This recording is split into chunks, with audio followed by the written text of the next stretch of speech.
Hey there. Now that we've wrapped season 3 of An Arm and a Leg, we're going to do something a little different. It's time to take a look back at what we've learned and what I've learned in making this show. What are the big lessons, including stuff we never actually got to talk about on the show? And what are some big projects we're going to tackle in the next year or two? So, spoiler alert, we are definitely going to keep looking at self-defense, at what we can do to help ourselves and help each other fight back and keep from getting crushed by all the weird, screwed up, appalling, confusing ways the healthcare system and the health insurance industry and a bunch of other money-making powers that be keep messing with us. I'm telling you, I'm learning a ton every day. And every day I have more questions. But I'm not just going to yak at you. That would be weird. Instead, I'm going to do a slightly less weird thing, and I'm going to ask one of my favorite colleagues to interview me. You know, before I did this show, I was a reporter for public radio, and Sally Herships was a role model and then a mentor and a friend. So a few years ago, I got to work for a national show on public radio called Marketplace. And Sally was one of the people whose work on that show made me want to work there because she's so smart, she's so funny, she's so human, she's super kind, she's a great storyteller. And so when I got there, she was one of the people who really showed me the ropes and helped me understand how to do that job. And since then, she's done a lot of work for Planet Money, a bunch of other places too. So there's basically nobody I'd rather talk to about this work. And there's nobody I feel better about putting in charge for the bulk of this episode. So, hey, Sally. Hey, Dan. Thanks so much for doing this. How are you doing? Totally. I'm putting on my hosting hat. I'm being you for the day. Excellent. But don't use my name because that would be confusing. Okay. Do you want to do the intro? Totally. I'm ready. This is An Arm and a Leg, a show about the cost of healthcare. I'm Sally Herships. And I'm Dan Weissmann. Do you have any questions for me? So I don't know if I have a question, but I think I have a comment. It's something that I really appreciate about the show, which is that oftentimes as a reporter, when you're tasked with doing these stories, you're most commonly shedding light on a big question that people have, like, why is healthcare so expensive and confusing? But you don't really get to the answers. And I love that in this show, you guys get to the answers. And I think especially in the last season, right? You were talking about how people were figuring out how to solve problems on their own. Thank you. Yeah, man, that's definitely the intention. We want to find out as much as we can. I mean, it turns out the answer is like, oh my God, how much time do you have? To like why things are so expensive. I say all the time, I'm never going to run out of material for this show. But yeah, I mean, we get to actually dig even on a little question like, so those stitches were $3,000 and nobody could tell you up front how much they would be. Why is that? And like, we actually get the time to dig in even on the little question, to be like, well, what is up with that little thing? And I should say, $3,000 is not little for most of us, but I hear all the time about things in the tens of thousands of dollars, the hundreds of thousands. So, you know, it's all relative. So is that the kind of thing you mostly hear from listeners? Like, why is my medical bill so expensive? Or are people also writing in about other things too? Oh, man. I mean, I hear so many different kinds of stories and questions and stuff. Like, you know, hundreds of people get in touch every season, like through the website and on social media, on email, on Patreon. And, you know, I kind of want to develop an actual system for them because there's just so many stories. There's like, yeah, why is my medical bill so expensive? It's a pain in the ass. Why is my medical bill so expensive? It's going to crush my family. I mean, like everything. I tried making categories for them for a little while, and there were just too many. I couldn't make it work. This is like a bad kind of popularity. Well, yeah, I mean, it's great to be popular, but yeah, it's terrible for our society, right? You know, there's a couple patterns that are kind of interesting. Can I tell you about them? Yeah, totally. Okay. So one of them is like people from other countries is kind of a big category. People who are like, oh man, you people have it rough over there and I cannot look away. People from other countries feel bad for us? Yeah. Oh, man. People from other countries feel terrible for us. And some of them are like, I didn't know how good I had it here. Like that happens too. People writing from other countries who are like, this just makes me so grateful that I don't live in a country with the kind of system that you have. So American healthcare making other countries look better. That's our slogan. making people in other countries feel really great. Yeah, that's us. And then this other one that maybe it shouldn't have surprised me, but it surprised me, and it's really huge, and it may be the single biggest category of people that I hear from. It's people who work in medicine, like doctors and nurses and physician assistants and physical therapists.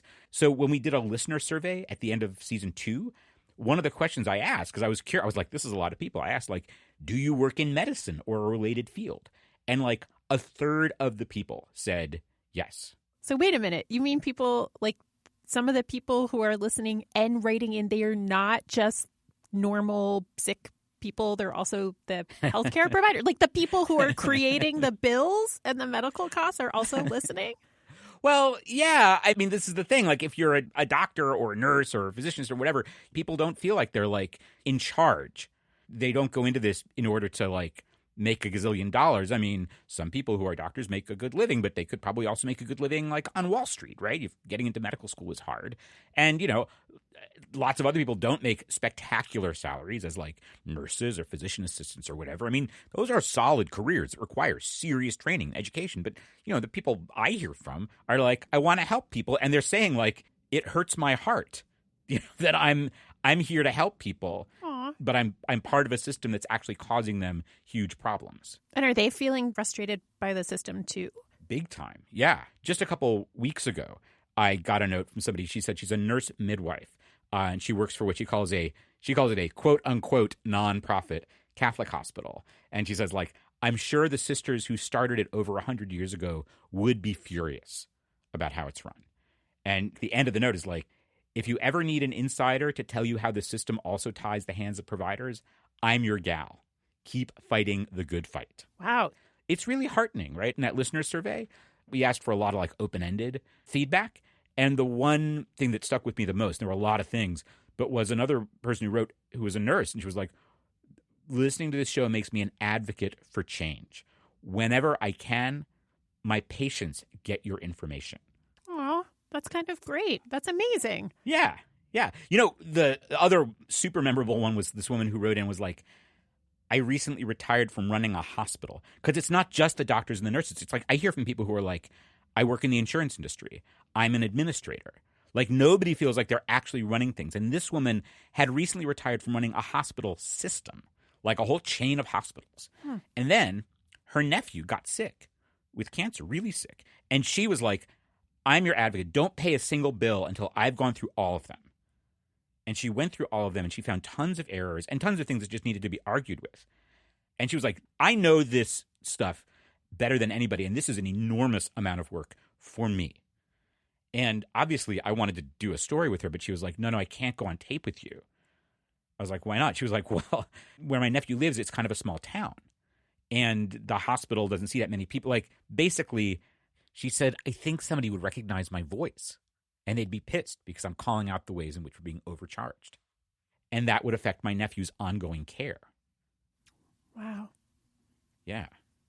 So you said there were a couple of different really interesting categories of people who write in. So we've heard about healthcare providers, which is a big surprise to me, or would be a big surprise, except I've heard the show. What is the other category? Well, the other one I was thinking of, it's this one that makes me super, super happy. It's when people say they're using the information they get from the show. So at the end of the season, I actually asked people to write in with the subject line, I learned. And one person wrote in, Sarah from Chicago, and she said, from listening to this podcast, I learned that I should not just roll over when a bill arrives that I think is wrong. And then she had this story. She got like a $1,500 bill for like a simple blood test. And there was a whole thing. Like her insurance didn't want to pay anything. It was out of network. She was going to be on the hook for $1,500 for this blood test. And then she writes, here's where being a listener of this podcast changed things. I said, no, this is unfair. I'm not paying this bill. So what is the next step for me to appeal this? What is the next step for me to become Sarah? That's amazing. Yeah, right? Yeah, for sure. For sure. And then she says 4 months, and several phone calls later, the charges were completely dropped and we paid nothing. It's amazing, but it's sort of sad. Wow, 4 months is a lot of time. Yeah. Well, she says like several phone calls. It's not like she was like making a full-time job of being on the phone for 4 months, but you're kind of living with it for 4 months. You don't like make one phone call and get it fixed. You got to be a real grown-up about it. So yeah, like how do I become Sarah is actually like kind of a good question for a lot of us. So wait, are people going out and doing stuff like that often? Is that a thing? I mean, I don't know how often, but I'm hearing about it a lot. And the next step that I'm hearing about is the one that makes me even more excited. It's where people are going out and sharing what they've learned, like spreading the word. So like right after we published our last episode, a woman from California named Emily F. Peters posted a thread to Twitter. And it was like, come on a journey of rage with me, Twitter. I'm researching the fair prices for my appendectomy surgery to dispute my bill. She had gotten an appendectomy when she was out of town, so all the charges were out of network. They added up to more than $61,000.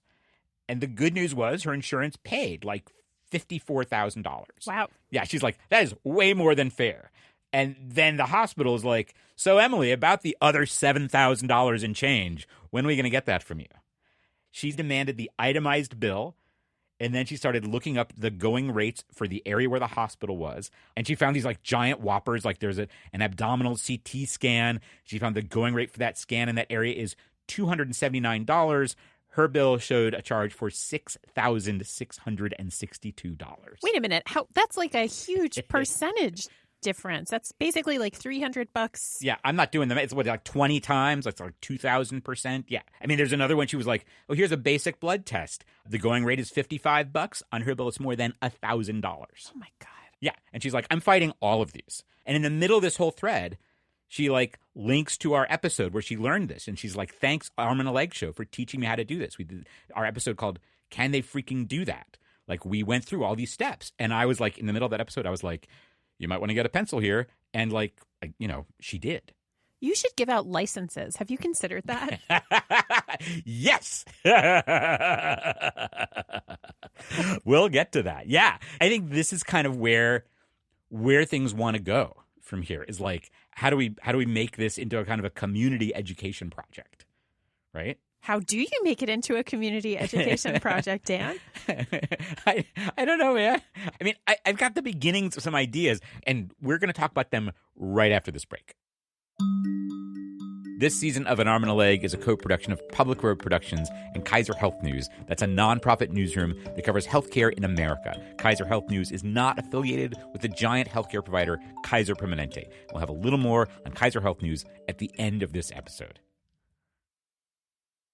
So, Sally, you were asking, how do we turn this into a community education project? And I'm like, I don't completely know yet. But can I tell you this one other story? Because it's about how it's kind of like, this is how we make it into a community education project. Is people are educating me. Like, I have to learn how to like use what people are teaching me. So like that same week, also on Twitter, someone pointed me to this incredible lesson. This woman posted to Twitter about how she had used advice she found on TikTok to get an emergency room bill reduced, like from $1,000 to $0. Wait a minute. And TikTok, just because I'm old. Oh, me too. TikTok is this, all the youngs are doing. The youngs. It's another social video platform. It's like Instagram, maybe, but everything's a 1-minute video. Oh. And like the major like thing that it's known for is like you can take sound, often music, that somebody else has put up there, and use it to make your own video. So it's like someone posted their music video and you're like,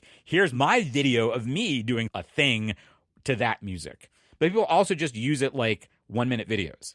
And so this woman named Shauna Burns was posting videos about defending yourself from crazy medical bills. And so here's the one that I got pointed to on Twitter. Here's a little bit of it about emergency room bills. You get a bill for $1,000. The very first thing you do, say, I want an itemized bill with every single charge. Now, what they're going to do on the back end of that, because they don't want you to know that they've charged you $37 for a fucking Band-Aid, they're going to take that $37 charge right off of there. Before they send you the itemized statement, any of those stupid charges, they're going to take them right off. And all you have to do is ask for an itemized bill with every charge. And they're going to take those charges off because they don't want you to know that they're charging you $37 for a f***ing Band-Aid. And guess what? That's how much they charge for a f***ing Band-Aid. So when you actually can say, you charge me $37 for a Band-Aid, they don't like that. Wait a second. I mean, what she's doing is amazing, but I just have to ask, do people actually get charged? Like, do hospitals and doctors actually charge $37 for a Band-Aid? Does that happen? Yeah. Yeah, it totally happens. I mean, I don't know. I should say, like, I'm a journalist. That totally happens, like, because I'm not looking at an actual emergency room bill right now that I fact checked. But Sarah Cliff, who's now at the New York Times, in her last job at Vox, did a whole year and change worth of investigating emergency room bills. She had people send her ER bills. And the whole thing started when she got a note from somebody who was like, I went to the emergency room with my kid who had a cut on their finger, but it was late at night and it was bleeding a lot. And the bill was like $600 and some. Wow. And what they did was they put a Band-Aid on her finger. Oh, my God. In that case, the actual Band-Aid charge, because that was separated out, was, only $7. But I mean, yeah. Wow. And this is why people are going to TikTok to talk about how to fight these charges, I guess. Yeah. And this is what we're up against. So when I saw that, I was like, I guess I have to download TikTok on my phone. Huh. This woman, Shauna Burns, is still the only person I follow on TikTok because, I'm old. I'm not going to get involved in this any more than I really have to. But she's amazing. She had 9 or 10 videos about fighting medical bills and debt collectors. And she had actually worked as a debt collector for a few years. So she really knew a lot of stuff. Yeah. Yeah. And she has a daughter who's had some complex medical stuff where the billing stuff got very complicated. And so she also has a lot of experience kind of fighting back as a consumer. So they're super good. But this is like the TikTok thing. Finding them took a lot of work because she's a super prolific TikToker. So I learned about her at the end of December, and she had posted these videos 3-4 weeks earlier about medical bills. And in the meantime, she'd posted, it was hundreds of TikToks. That is a fascinating TikTok story that you found. What is maybe a message that someone sent you that has stuck with you in a similar way? Well, here's one that I don't know how I'm going to use yet, but this was the most surprising that I got. I got a message last spring from a woman who said she had just left a high-ranking job in the Trump administration doing health policy stuff, and she loves the show, and she had a lot to say. And so, I called her, and we talked, and she was for real. And she was really good. She gave me some really good tips on stuff to check out that checked out. She had a super interesting perspective, and I really liked her. And I told her, I was like, you may have noticed I haven't had people on the show who do high-level political and policy stuff because you might have noticed we're in a country where things get super divisive really, really fast. She was like, I totally get it. So, but I was like, I have some ideas about how I might be able to bring you into a conversation because I think it would be super interesting. And she was like, okay. So I'm actually kind of working on that now. Wow. I don't know how it's going to work out, but that's on my wish list for next season. As soon as I can make it happen. Yeah, for sure. And I guess before we get to next season, do you have any updates on people we learned about this season? Yeah, a couple. So there's Wendy Thomas, the reporter in Memphis who got the biggest hospital in town to stop suing patients. When we talked, she was still just going on a rough, literally back of the envelope estimate of so this hospital dropped thousands of lawsuits. How many dollars did that represent? And so since then, she's actually been able to do the math. She had some colleagues go download thousands and thousands of court records and figure out the numbers in them. And it was almost $12 million. Wow. That's a not an insignificant sum. It's pretty good, right? Yeah. And it's a pretty good return on your investment for journalism, I would say. Yeah. So that was pretty good. And then there's the family in Cincinnati with the softball tournament, and they were raising money from the local community to erase $1 million in medical debt, and they raised the money they thought it would take. So I heard from them just recently. They're like, hey, we heard back from the group RIP Medical Debts that kind of facilitates all the financial magic that makes that happen. And the statement we got from them says the money we raised didn't wipe out $1 million worth of medical debt. It wiped out $7 million worth of medical debt. Wow. Yeah. I was like, how? They were like, yeah, we're curious too. So they're trying to figure it out too. But I thought that was pretty cool. Also, I guess this is a little bit of a plug, but we profiled this comedy group that does a musical about the history of healthcare and health insurance, and they are remounting their show in New York once a month in February and March and April, and I think in May. So I'll put the dates in the newsletter, and anybody who's in New York and wants to check it out can go check it out. Okay, so those were people from last season, people you spoke to. Did anything get left on the cutting room floor that you wish you could have used but didn't? There were a couple of things that were on tape that I wished I could have used. And one of them was there's this great bit from Meredith Balo. She's the woman we profiled early in this season. We called her a medical bill ninja. And so there was this story from early in her ninja career, her kind of ninja education, where she needed a blood test.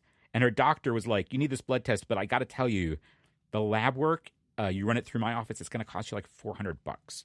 And you can maybe get a better deal someplace else. So she like made all these phone calls. And she ended up calling actual labs to get like the wholesale price. And they were like, oh, yeah, well, what's the procedure code? What? And she's like, yeah. Yeah, what? Wait, sorry, but like what? Yeah, what is what's the procedure code?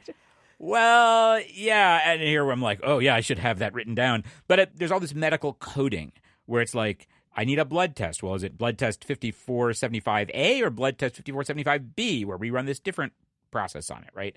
And they all, as far as I understand it, they allow, one, like providers to talk to each other, so they're talking about the same thing. And they also figure into billing, right? So then for any given code, you bill insurance, and you're like, we did this. It's this code.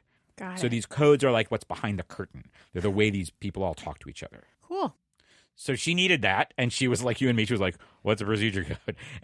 And she needed to figure out how she would get one for this thing. And she knew she could call the doctor's office and ask, but she felt very shy because here we are. This is how like you're just kind of feel like you're exposing what you don't know. But she didn't let that stop her. She got creative. She kind of let them think that she was a provider. I said, "Oh, hey, I have a patient who we're looking. She needs this. Can you send me this? I just, you know." You're just a voice in the phone. I'm just told the them that voice. you're from a doctor's office. I was like, I need you to send over her script so that I can get the exact billing code that she wants. I was like, maybe if I sound like an authority, they'll just give it to me. Well, that was really genius, though. You intuited, you believed, you felt like if you just called and said, "Hi, I'm a patient. I want to know how much this will cost," they might have blown you off. Yeah, I really And thought so- they would, and they do. Yeah. And so I think this is a really good ninja move, right? You're like, I have a patient who, And I am the patient. Right. I do have a patient who. She got the test for $91. Amazing. Yeah. So you said you had a couple of pieces of tape that you didn't get to use. Was there another one? Oh, yeah. This one wasn't exactly from an interview. It was like a conversation at the end of an interview. We did the story in the middle of the season. Was can they freaking do that? Where this woman got a bill for $35, and then they wanted to charge her $1,300 if she didn't pay right away. And so I was running around trying to figure out, like, is that legal? Can they freaking do that? And is there a way to fight it? And the person with the best answer was this law professor at the University of Arizona. His name's Christopher Robertson. He was like, yeah, you can fight it. And he had like the best line. This is what he said. This is shooting fish in a barrel from a contract law perspective. And at the end of our conversation, as I was thanking him for taking the time to talk and stuff, he asked me a question. Have you already thought about doing sort of a practical handbook about how to fight your medical bills? Why do you ask? Because I'm realizing there's a gap between the sort of policy analysis and the more practical, like, okay, here's the letter, here's the words, here's the phone numbers, here's the almost like a step-by-step. And I can imagine that being, again, like you said, at least until the cavalry arrives, that sort of more handbook sort of approach might be helpful to people and might sell. Yes. Yeah. I'd be super interested in that. Okay, well, let's let that percolate in the back of our heads for a few weeks. Yeah, so that has been percolating. Like, I've been thinking about that, and I've talked more with him about it and with some other people too. It's a super interesting idea. Dan, are you going to write a book? You should write a book. Are you going to write a book? You know, if we're going to be a big community education project, we should have like a handbook, right? Something you can take with you. This could take a little while. But this is kind of this other part of this self-defense. Like, we profiled Meredith. She's like the healthcare ninja. So the question is like, how do we build a dojo? Well, right? I don't know how to build a dojo, but I do know that if anyone out there listening is a book agent or a publisher, you should hit Dan up. You should get in touch with Dan Weissmann. Make him your author. That would be cool. But building the dojo is the big project. And I've been thinking a lot, like, I've kind of been building the dojo is this idea that I've been now talking about. Can I tell you how I think about it? Sure. I've been thinking about this a lot. It's like the thing about a dojo is like you don't just go there to learn how to punch and kick and throw. That's not actually what the dojo's for. The dojo's there so you can learn how to be kind of an effective citizen. Oh. Like, number one, you're not looking for a fight. You're looking for ways to be effective, like how to negotiate and communicate. Like that includes techniques for being patient and being calm, knowing the right words to use. And then if there is a fight, if there's got to be a fight, knowing your absolute best options, including how to throw your best punch if you need to. And like being an effective citizen means being effective on behalf of other people too, right? Because you don't know when some bad thing may be coming for someone that you're around or that you care about. You're there. And this is this other thing about a dojo is that like as you learn more, you like advance in rank. And that also means you're taking on responsibility for teaching and mentoring other people. Got it. Okay. So it's like learning the skills, having them at the ready, but also helping to spread them, to educate the community. Yeah. And having them ready to put at the service of anybody who needs them. Right. So I don't know. I mean, it's kind of a big idea. I haven't built a dojo before. I'm not like, I haven't actually like, I kind of went to this really great dojo for a little while and I was like, this is too much work. I can't really do this.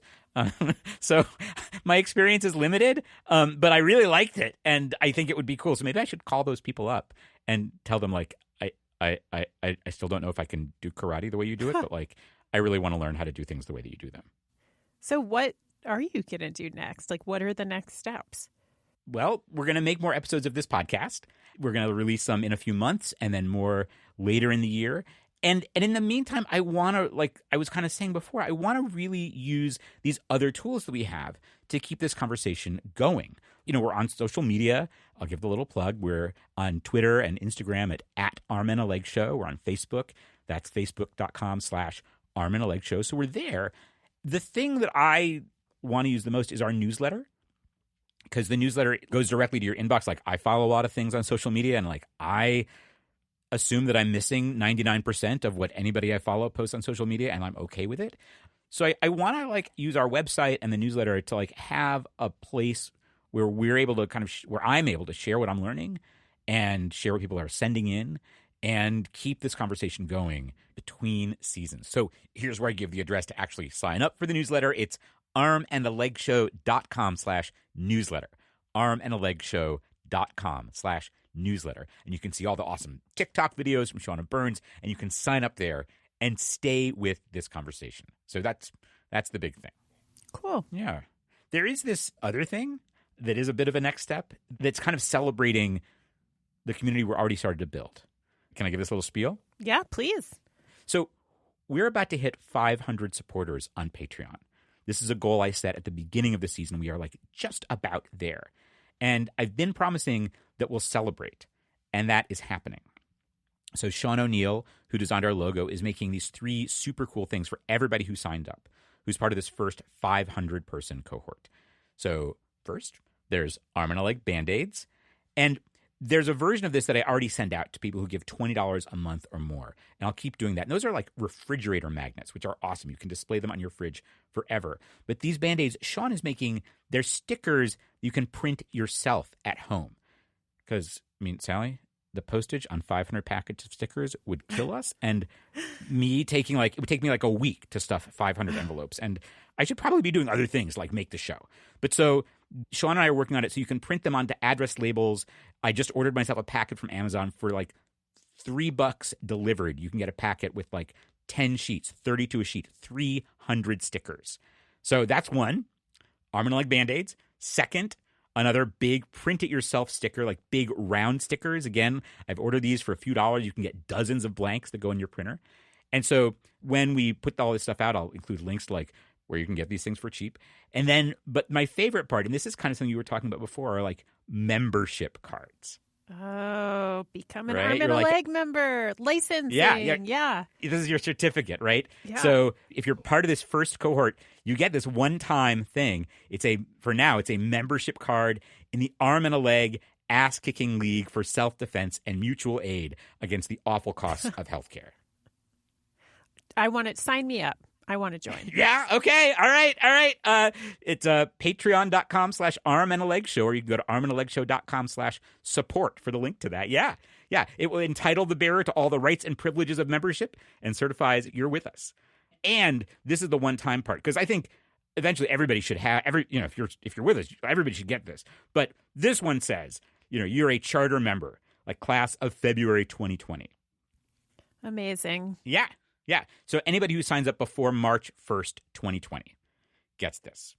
And this means you're there laying the foundation for our dojo, whatever a dojo actually looks like. So that's it, man.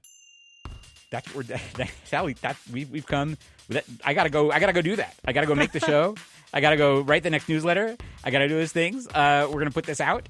Thank you so much for doing this. Thanks for interviewing me on my show, which is a weird thing for us to do, but I'm really happy that we did it. Thanks for having me. Do I have to give back the show now? Well, eventually. Do you wanna do the credits? I'll do the credits. This is An Arm and a Leg, a show about the cost of healthcare. Our host for this episode has been Sally Herships. And this episode was produced by Dan Weissmann. The editor is Ann Pepperman. The consulting managing producer is Daisy Rosario.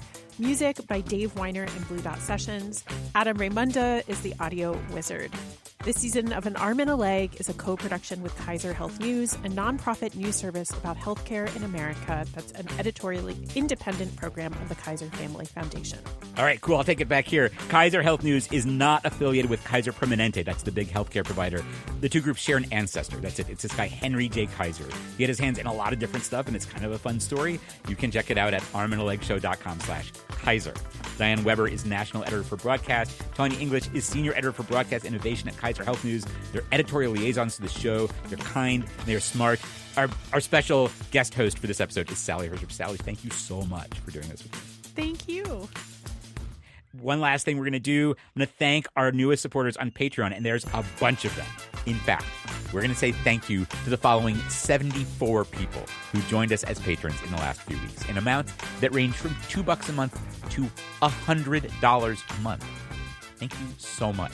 We've come a long, long way thanks to you, and we are going to have an amazing year. So, thank you to Matt Sien, Julia Talbot, Eric Hompey, Dave Heineman, Valentina S., Eric Peterson, Ellen Richards, Michael Gerber, Elizabeth Beckett, Brian Halma, Preyas Taylor, Aubrey Drake, Devin McKay, Tegan, Mary Barbosa Jerez, Joe Craig, Mary Lou Wojcik, Angela Druvan, Caroline Corey, Katharina Hathaway, Jillian, Daniel Gao, Robert Seskovich, Matthew Finnegan, Carlos Espinosa Forlenza, Sharon Toe, Ruth Mendham, Jesse the K, Lindsay Sipes, Dave Chase, Matt M., John McCulloch, Rachel England, Laura Poutre, Tiffany Ballinger-Floyd, Megan Rayleigh, Mark Shoney, Valentina, John Butis, Keith Jones, Hugh Vartanian, Kate White Tudor,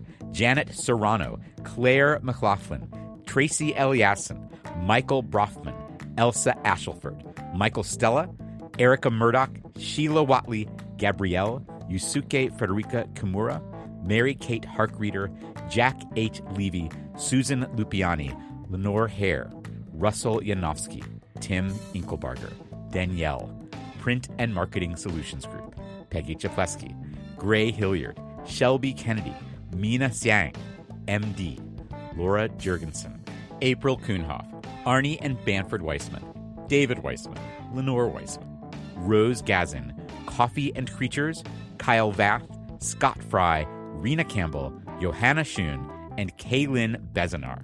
Thank you so much. We're going to have an amazing year. We'll be back with new episodes later in the year. You can catch us with the newsletter till then. And as always, take care of yourself.